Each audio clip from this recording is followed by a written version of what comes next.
எங்கள் அழைப்பை ஏற்று வந்திருக்கும் இங்கே அனைத்து பத்திரிகை ஊடக நண்பர்களுக்கும் வலைதள நண்பர்களுக்கும் ராமநாராயணன் அணி சார்பாக எங்களுடைய வணக்கத்தை தெரிவிச்சுக்கிறேன். தமிழ் திரைப்பட தயாரிப்பாளர் சங்கத்தின் தேர்தல் 2026-29 வந்து நடக்க இருக்கிறது. பிப்ரவரி 22. ஸோ அது சார்பாக நான் முரளி என்ற ராமசாமி என்கிற முரளி ராமநாராயணன் தலைவர் வேட்பாளராக போட்டியிடுகிறேன். மூன்றாவது முறையாக தலைவர் வேட்பாளராக போட்டியிடுறேன். 2006-2011 வரைக்கும் இருந்த என் தந்தையார் ராமநாராயணன் அவர்கள் தலைவராக இருந்த இந்த சங்கத்தில் ரொம்ப நல்ல விஷயங்கள், நல்ல திட்டங்கள் அன்றைய முதல்வராக இருந்த கலைஞர் அவர்களுடன் ஐயா அவர்களுடன் இருந்து இந்த தயாரிப்பாளர்களுக்கு, இந்த தயாரிப்பாளர் சங்கத்துக்கு பல நன்மைகளை செஞ்சு கொடுத்துருக்காங்க. இன்று வந்து இப்போ இருக்கும் நமது தமிழ்நாடு முதலமைச்சர் அவர்கள் திரைத்துறைக்கு பல நன்மைகளை வந்து கொடுத்துருக்காங்க. பயனூரில் வந்து ஒரு அடுக்குமாடி வீடு கட்டுறதுக்கு ஒரு பர்மிஷன் ஜிஓ வந்து பாஸ் பண்ணி கொடுத்துருக்காங்க. இதனால் நிறையா சிறு முதலீட்டு தயாரிப்பாளர்கள் படத்தை எடுத்து கொஞ்சம் சிரமத்தில் இருக்கிற அத்தனை தயாரிப்பாளர்களும் பெரிய உதவியாக அது இருந்தது. அது இல்லாமல் இன்று படப்பிடிப்பு வந்து வேறு மாநிலங்களுக்கு போய் தான் எடுத்துகிட்டு இருக்காங்க பெரிய பெரிய படங்கள் எல்லாருக்கும். அதனால் தயாரிப்பாளர்களுக்கு செலவுகள் பட்ஜெட் அதிகமாகிட்டே வருது. அதை குறைக்கணும்னு நாங்கள் கேட்டதுக்கு இங்கே வந்து குந்தம்பாக்கத்தில் 153 ஏக்கர் நிலப்பரப்பில் 500 கோடி அளவில் ஒரு ஸ்டுடியோ வந்து தமிழ்நாடு அரசு வந்து இது பண்ணிகிட்ருக்காங்க. அதே மாதிரி எம்ஜிஆர் ஃபிலிம் சிட்டி அதை வந்து இருந்த பழைய இதை வந்து புதுப்பித்து இன்று நிறையா ஃப்ளோர்கள் கட்டிகிட்ருக்காங்க. ஸோ படப்பிடிப்புகள் இங்கே இருக்க தயாரிப்பாளர்கள் செலவுகளை குறைக்கிறதுக்கு இங்கே வந்து செய்கிறதுக்கு நம்ம தமிழ்நாடு முதலமைச்சர் அவர்கள் வந்து ஆணையிட்டு அதுக்கு எங்களுடைய நன்றியை தெரிவிச்சுக்கிறோம். அதே மாதிரி வந்து சிங்கிள் விண்டோ சிஸ்டம் தமிழ்நாடு முழுக்கும் எங்கே படப்பிடிப்பு நடந்தாலும் சிங்கிள் விண்டோ சிஸ்டம் மூலமாக அவங்க வந்து பண்ணியிருக்காங்க. அதுக்கும் வந்து நன்றி தெரிவிச்சுக்கிறேன். இதை வந்து 2006-11 வந்து என் தந்தையார் பண்ணதை வந்து 2026 வந்து கொண்டு வரணுங்கிறதுக்காக ராமநாராயணன் அணி என்ற பேரில் வந்து நாங்கள் வந்து ஆஃபீஸ் பேரர் மொத்தம் 7 பேரும் செயற்குழு உறுப்பினர்கள் 26 பேரையும் வந்து இங்கே வேட்பாளராக வந்து அறிமுக கூட்டம் நடத்தியிருக்கிறோம். இதுலேருந்து பிரச்சாரங்கள் வந்து ஸ்டார்ட் பண்ணுறோம். ஸோ இப்போ தயாரிப்பாளர்கள்ட்ட ஆதரவு கேட்டு பண்ண இருக்கிறோம். வெளி ஊரில் இருக்கிறவங்களுக்கு எல்லார்கிட்டையுமே வந்து எங்களோட பிரச்சார பயணம் வந்து தொடங்கும். ஸோ அதுக்காக இந்த கூட்டம். நன்றி, வணக்கம்.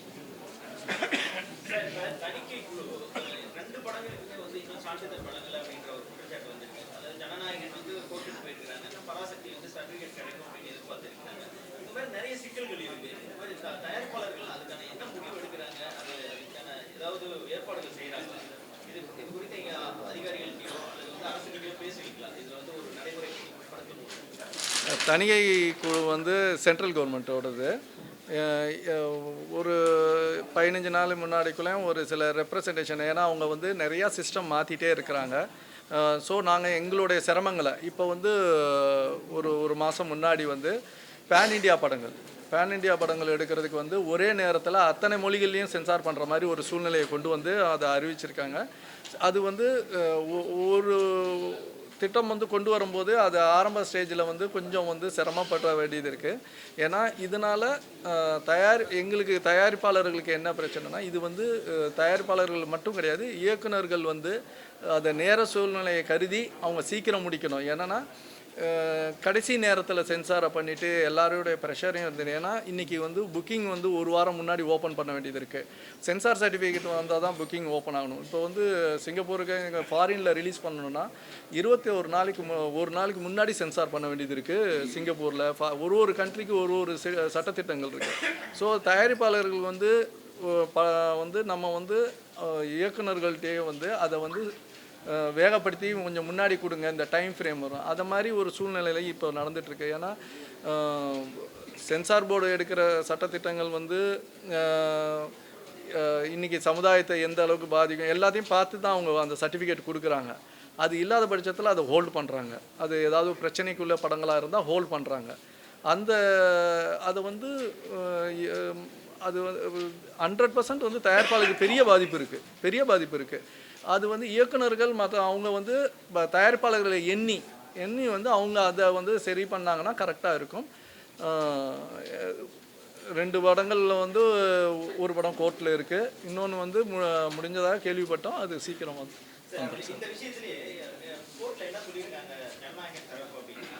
சென்சார் போர்டு சொன்ன சேஞ்சஸை நாங்கள் வந்து பண்ணிட்டோம், யூஏ வாங்குறதுக்கு நாங்கள் ஒத்துக்கிட்டோம். குறிப்பாக 27 கட்சி சொன்னாங்க, அது எல்லாத்தையுமே நாங்கள் மாற்றிட்டோம் அப்படின்னு சொல்கிறாங்க. அதுக்கு பின்னாடியும் நாங்கள் 9 நாளாக அதுக்காக நாங்கள் வெயிட் பண்ணியிருந்தோம். அது எந்த ரெஸ்பான்ஸும் இல்லாமல் 5ஆம் தேதி இரவு தான் அதுக்கான அந்த மெயில் வந்துச்சு அப்படின்னு சொல்கிறாங்க. இந்த கால தாமதம் ஏன் இருக்கும் அப்படின்னு நினைக்கிறீங்க? உண்மையே சொல்லப்போனால் சார், அது வந்து அவங்களுக்குள்ள மெயில் கான்வர்சேஷனில் இருக்குது. நாங்கள் அதில் வந்து சொல்ல இப்போ வந்து அது தெரியாத ஒரு சூழ்நிலையில் இருக்கோம். இல்லை, 27 கட்டு வந்து சொல்லியிருக்காங்க, அந்த மாற்றம் நாங்கள் வந்து பண்ணிட்டோம்னு சொல்கிறாங்க. இருந்தபோதும் இந்த மாதிரி இருக்கிறது எந்த அளவுக்கு தயாரிப்பாளருக்கு ஒரு பெரிய சுமையை ஏற்படுத்தும்? இதுக்கான காரணம் என்ன? ஒரு விஷயம் மட்டும் நான் சொல்கிறேன் சார், தயாரிப்பாளருக்கு பெரிய சுமை தான் சார். ஆனால் அதில் என்ன இந்த படத்துடைய பிரச்சனைகளுக்கு என்னங்கிறது எங்களுக்கு ரொம்ப அதோடைய டீட்டெயிலாக தெரியாது.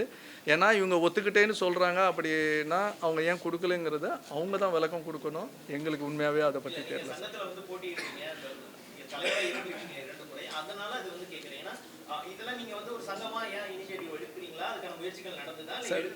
சங்கமாக நாங்கள் வந்து சென்சார் போர்டுக்கு ரெகுலராக சென்சார் போர்டு மட்டும் இல்லை sir, any regulations from the government வந்து நாங்கள் ரெப்ரசன்ட் பண்ணி ஆகணும், ரெப்ரசன்ட் பண்ணுவோம். நாட் ஓன்லி சென்சார், இதுக்கும் டாக்ஸேஷன் இருக்குது, நிறையா டிபார்ட்மெண்ட்ஸ் இருக்குது. அதில் எல்லாத்தையும் ரெப்ரசன்ட் பண்ணுறது தான் சங்கத்துடைய வேலை அந்த இதில். ஆனால் அது இன்டர்னலாக என்னென்ன ஒரு படத்துக்குள்ள பிரச்சனையை வந்து இண்டஸ்ட்ரி பிரச்சனை கிடையாது. நாங்கள் இண்டஸ்ட்ரி பிரச்சனையாக சங்கம் வந்து எல்லாத்தையும் பேசுவோம். ஒரு படத்துக்குள்ள பிரச்சனை ஒரு இண்டிவிஜுவலோட பிரச்சனை, அதை நாங்கள் வந்து ரிக்வெஸ்ட் பண்ணுவோம். ஆனால் நாங்கள் வந்து அதோட சுமை வந்து தயாரிப்பாளருக்கு மட்டும்தான். அது வந்து நாங்கள் வந்து ஆணிதரமாக ஒத்துக்கிறோம். ஏன்னா இதில் பாதிப்புகள் வந்து நான் எடுத்த ஃபுட்டேஜ் போகலைங்கிறது வந்து ஒரு க்ரியேட்டிவ் பார்ட்லேருந்து போயிடுது சார். ஆனால் இன்வெஸ்ட்மெண்ட் பார்ட்லேருந்து ஒரு ப்ரொடியூசருக்கு மிகப்பெரிய பாதிப்பு இருக்குது. நாள் தள்ளுனாவே பாதிப்பு அதிகமாக தான் இருக்குது. ப்ரொடியூசர் தாங்க, ப்ரொடியூசரு. நீங்கள் வந்து பாயிண்ட் அவுட் பண்ணி இப்படி கேட்கணுன்னா நம்ம வந்து அதை பேசணும், அது வேறு மாதிரி போயிடும் சார். அது கிடையாது, அது வேறு மாதிரி போயிடும். அவரை பற்றி பேசலை, எல்லா ப்ரொடியூசரும். நானே விஜய் சார் வச்சு படம் பண்ணேன், அதே சென்சார் இஷ்யூஸ் எனக்கும் வந்துச்சு, நானும் ஃபேஸ் பண்ணேன். ஓகேங்களா? அது வந்து அது என்ன இண்டிவிஜுவல் பிரச்சனைங்கிறது நம்மளுக்கு தெரியும். அதனால வந்து இதை வந்து நம்ம வந்து வேறு மாதிரி எடுத்துகிட்டு போனோன்னா அது கிடையாது சார். உண்மையாகவே அதில் எதுவுமே கிடையாது. இது படத்துக்குள்ளே இருக்கிற சீன் பிரச்சனைகள் இருந்திருக்குங்கிறது என்னுடைய எண்ணம். ஏன்னா அவங்க சும்மா வந்து ஒரு படத்தை வந்து நிப்பாட்டிட மாட்டாங்க சார். எனக்கு தெரிஞ்சு சென்சார் போர்டு சும்மாலாம் நிப்பாட்டிட மாட்டாங்க. அதில் என்ன இருக்குங்கிறது அவங்க பார்த்தா அந்த கமிட்டிக்கு மட்டும்தான் தெரியும். அதில் இருக்க விளக்கங்கள் அவங்களுக்கு மட்டும்தான், அது வெளியில் ஷேர் பண்ண மாட்டாங்க. எவ்ரிதிங் அது வந்து ஏன்னா ஒரு படம் முடிஞ்ச கட்டு கொடுத்து முடித்த உடனே அதை திருப்பி பார்ப்பாங்க. கட்டு கொடுத்து பார்த்த உடனே அதை நம்ம வந்து அதோடைய காப்பி இன்னொன்று கொடுக்கணும், கட் பண்ணி ஒரு காப்பி படம் ஃபுல்லாக கொடுக்கணும். அதை சீல் வச்சு உள்ளே வச்சுப்பாங்க. அவங்க சென்ட்ரல் கவர்மெண்ட்டில் ஒரு காப்பி இருக்கும். நீங்கள் இது பண்ணது இது வந்து ப்ரொசீஜர். இந்த ப்ரொசீஜரை வந்து எல்லாருக்குமே தான் சமம் தான்.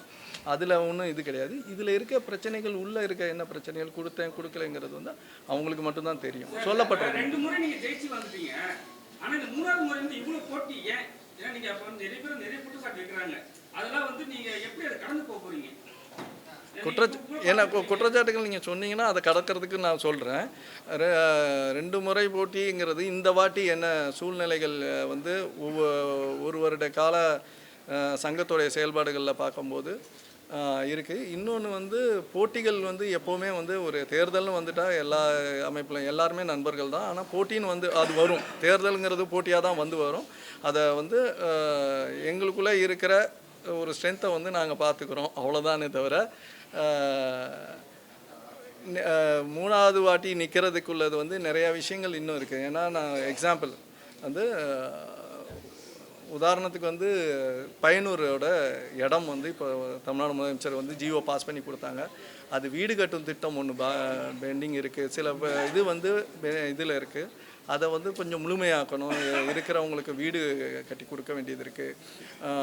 பெப்சியோட ஒரு பிரச்சனைகள் நிறையா தயாரிப்பாளர்கள்ட்ட இருக்குது. அது வந்து ரொம்ப அதிகமாக போய்கொண்டு இருக்குது. அது பெப்சியோட பிரச்சனைகள். அதை வந்து கொஞ்சம் வந்து நம்ம இருந்து அது பண்ணணுன்றத எண்ணத்தில் நம்ம 3வது வாட்டி நிற்கிறேங்க. சுரேஷ் காமாட்சி வந்து ஓப்பனாகவே உங்களுக்கு பெரிய குற்றச்சாட்டு ஒன்று வச்சார். அது நீங்கள் விளக்கமும் கொடுக்கல. ஏன்னா அவர் என்ன சொன்னார்னா, இப்போ இருக்கிற மெம்பர்ஸ்லாம் வந்து சரியாக ஒரு வழிநடத்த மாட்டுறாங்க. அவங்க சைடில் வந்து பார்த்தீங்கன்னா அவங்க கூட சேஃப்டியாக இருக்காங்கன்னு சொல்கிறார். அது ஏதாவது விளக்கம் கொடுங்க. இல்லை சார், என்னென்னது ஸ்பெசிஃபிக்காக என் பேரை சொல்லி சொன்னாரா? சங்கம்னு சொன்னாரா? சங்கம் தானே சொன்னார். அது சொல்கிறேன் சார். அவரும் நடப்பு தயாரிப்பாளர் சங்கம்னு ஒரு சங்கத்தில் பொறுப்பாக இருந்தார். அப்போல்லாம் பேசாதவர் இன்றைக்கி அதை விட்டு வந்தோடனே நம்மள்கிட்ட பேசுகிறார். சங்கமாக அதில் நிறையா சங்கம் வந்து எல்லாமே பேசிகிட்டு இருக்கோம். திரையரங்கு உரிமையாளர் அசோசியேஷனோட நாங்கள் பேச்சுவார்த்தைகள் பண்ணி சிறு முதலீட்டு படங்களுக்கு கண்டிப்பாக தேட்டர் கொடுக்கணும் அப்படின்னு சொல்கிறோம். அளவு வந்து கூட்டம் வர்றதை பொறுத்து அவங்க கொடுக்குறாங்க. ஆனால் ஒரு முக்கியமான இதில் இருக்கும். இதில் வந்து நிறையா ரொம்ப டீட்டெயில் விஷயங்கள் நிறையா இருக்குது. ஏன்னா இன்றைக்கி ஓடிடி தளங்களோட பிரச்சனைகள் அதுக்குள்ளே அடங்கி இருக்குது. திரையரங்குகள் வந்து 8 வாரம் வந்து கொடுக்கணும்னு சொல்லி கேட்டிருக்காங்க. நாங்கள் வந்து 4 வாரத்தில் போடணும்னு பேசிக்கிட்டு இருக்கோம். ஏன்னா நாங்கள் முதலீடு பண்ணுறோம். திரையரங்குகளில் இன்றைக்கி படம் ரிலீஸ் ஆனால் 1 வாரம் 2 வாரத்துக்கு அதிகபட்சம் பெருசாக போனால், பெரிய படங்கள் வந்து பெருசாக ஓடுது. சிறு படங்கள்லாம் 1 வாரத்தில் எடுத்துடுறாங்க. நிறையா படங்கள் வர்றதுனால ஓடிடி நாங்கள் எவ்வளோ சீக்கிரம் கொடுக்குறோமோ எங்களுக்கு கொஞ்சம் மிச்சமாகும், நல்லா இருக்கும்ங்கிறதுக்காக நாங்கள் பேசுகிறோம். அவங்களுடைய பாதிப்பை வந்து 8 வாரம்னு கேட்டு பேசிகிட்டு இருக்காங்க. இந்த பேச்சுவார்த்தைகள் நடக்கிறதுல அது ஒரு பிரச்சனைகள் இருக்குது சார். அதில் இருக்குது திரையரங்கு பிரச்சனைகள் அதில் இருக்குது. அதான்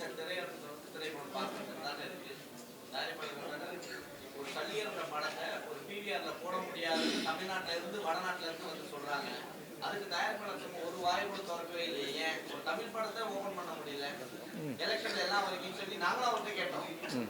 சுரேஷ் காமாட்சி கிட்ட நாங்க கேட்டது, உங்களுக்கு வடிக்கும் போது வந்து கேட்டீங்களா இதே மாதிரி எத்தனை படங்கள் போடல, அப்பயே எங்க போனீங்கன்னு கேட்டோம். அப்போ அவர் சொல்றது இதான். ஆனா இருந்தாலும் ஒட்டுமொத்தமா நம்ம தமிழ்நாட்டில் தான் இருக்கும். ஒரு வடநாட்டுல இருந்து வந்திருக்க பிவிஆர் சட்டம் போடுது. அதுக்கு வாயை சொல்லிட்டு தலையாட்டிட்டு இருக்குதா சங்கம், தயாரிப்பாளர் சங்கம்?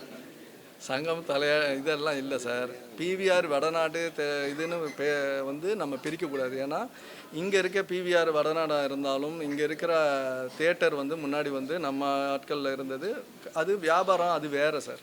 அவங்க வந்து அதோடைய ஓனர்ஷிப் கார்ப்பரேட்டுங்கிறது மாறிட்டு வருது. இந்த சல்லியர்களை வந்து போட மாட்டோம்னு சொன்னதுக்கு இப்போ தான் நான் அதுக்கு தான் அதிலே சொன்னேன். நான் ஃபஸ்ட்டு சொன்னதிலே இருக்குது. ஓடிடி பிரச்சனைகளும் சேர்ந்து வருது. அது எல்லாமே வந்து கலக்கும்போது அவங்க வந்து கொஞ்சம் ஸ்ட்ராங்காக தியேட்டர் அசோசியேஷன் இருக்காங்க. அதெல்லாம் நிறையா அவர் வந்து அதை வந்து பிவிஆர்னு ஒரு இதை மாற்றிட்டார். ஏன் பிவிஆரை தவிர தேட்டர் இல்லையா? இந்த தமிழ்நாட்டில் கிட்டத்தட்ட 1100 தேட்டர்கள் இருக்குது. சிங்கிள் ஸ்க்ரீன்ஸ்லேருந்து எல்லாமே இருக்குது. பிவிஆர் எவ்வளோ இருக்குது? 150 தேட்டரு, 150 ஸ்க்ரீன்ஸ் தான் இருக்குது. ஓகேங்களா? மீதி இருக்கிறதுல போடலாம்ல. அதில் அதுக்கு ஏன் வந்துச்சான்னு யாராவது கேட்டோமா? அதில் பிவிஆரை நான் சப்போர்ட் பண்ணி சொல்லலை. உண்மையாகவே படம் தேட்டருக்காரங்க கொடுத்துருக்கணும். அதில் இருக்க பிரச்சனைகள் அது திசை மாதிரி போயிருக்கு. வேறு ஒன்றும் கிடையாது.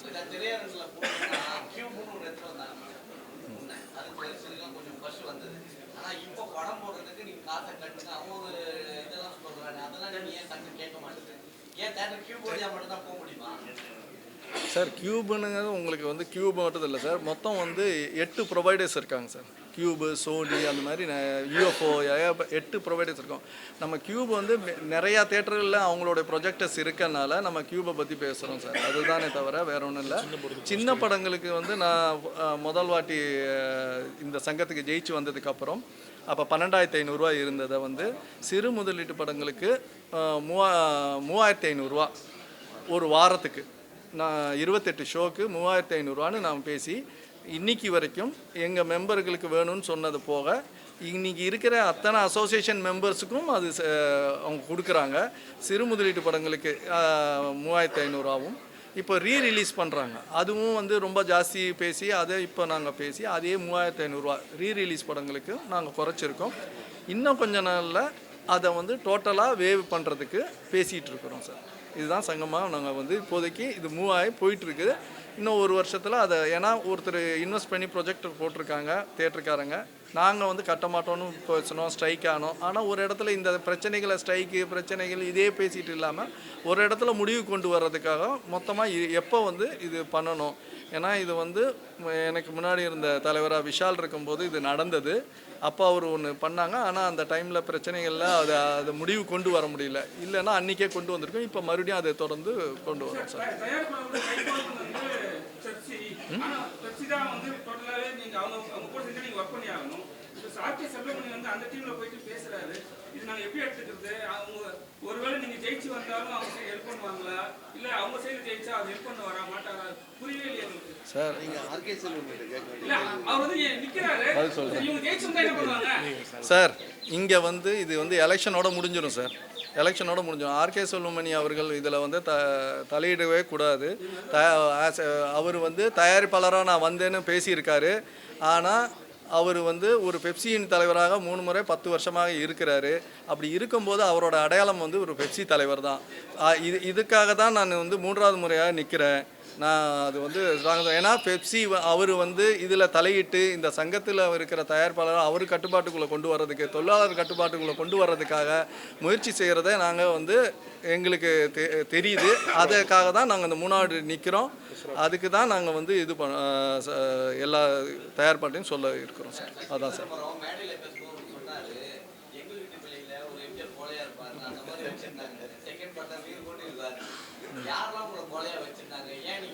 அது அவருடைய கருத்து.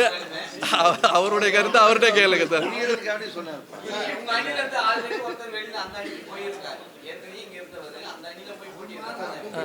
ஒருத்தர் இல்லை, நிறைய பேர். இல்லை இல்லை அப்படி இல்லை. இல்லை இல்லை சார், இல்லை இல்லை. அவர் ஒரு எக்ஸாம்பிள் சொல்கிறது வந்து அப்படி சொல்கிறாரு. நாகரிகம் கருதி நிர்வாகத்தில் வந்து நடக்கிற எல்லா விஷயத்துலையுமே நாங்கள் எல்லாரும் ஒற்றுமையாக இருக்கிறத வந்து கடைப்பிடிக்கும் போது கோலைங்கிற பேர் வந்துச்சுன்னா ஏற்றுக்கிறேன்.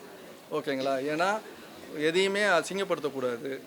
ஒரு இன்னைக்கு வரைக்கும் அடுத்த ஜெயிச்சு நாங்கள் வரோமோ அவங்க வராங்களா, அடுத்த பாடி வர வரைக்கும் இப்போ இருக்கிறவங்க தான் நிர்வாகத்தில் நாங்கள் இன்னமும் இருந்துகிட்ருக்கோம். இன்னும் சங்கம் செயல்பட்டுக்கிட்டு தான் இருக்குது, சேர்ந்து தான் செயல்பட்டுக்கிட்டு இருக்கிறோம். அந்த டிசிஷன் வந்து துறைக்கு, இது வந்து தனிப்பட்ட முறையில் நாங்கள் எலெக்ஷனை ஃபேஸ் பண்ணுறோம். அதுதான்.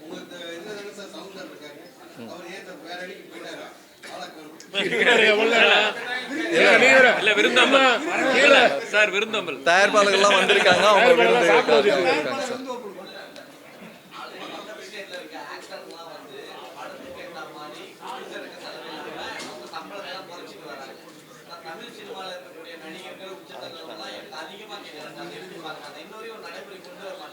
சார் கண்டிப்பாக குறைக்கணுங்கிறத நாங்களும் கேட்குறோம்.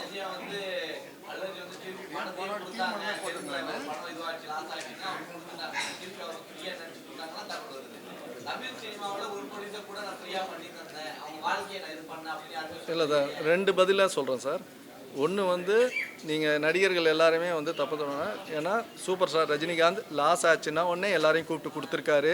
அந்த மாதிரி இருக்காங்க. அஜித் சார் வந்து ஒரு இதானோடனே தியாகராஜன் சாருக்கு இன்னொரு படம் கொடுத்து காப்பாற்றிருக்காரு. இந்த மாதிரி எல்லாம் இருக்காங்க.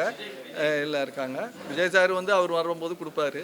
அதெல்லாம் ஓகே சார். அவர் என்ன அடுத்தது என்னென்னு அவருடைய பயணம். அதே நேரத்தில் நாங்கள் நடிகர்கள்ட்ட என்ன கேட்குறோம்னா, நீங்கள் ரெவன்யூ ஷேரிங்கில் வாங்கங்கிறத நாங்கள் பேசிக்கிட்டு தான் இருக்கோம். நடிகர் சங்கத்திலையும் இதை வந்து பேசி வச்சுருக்கோம்.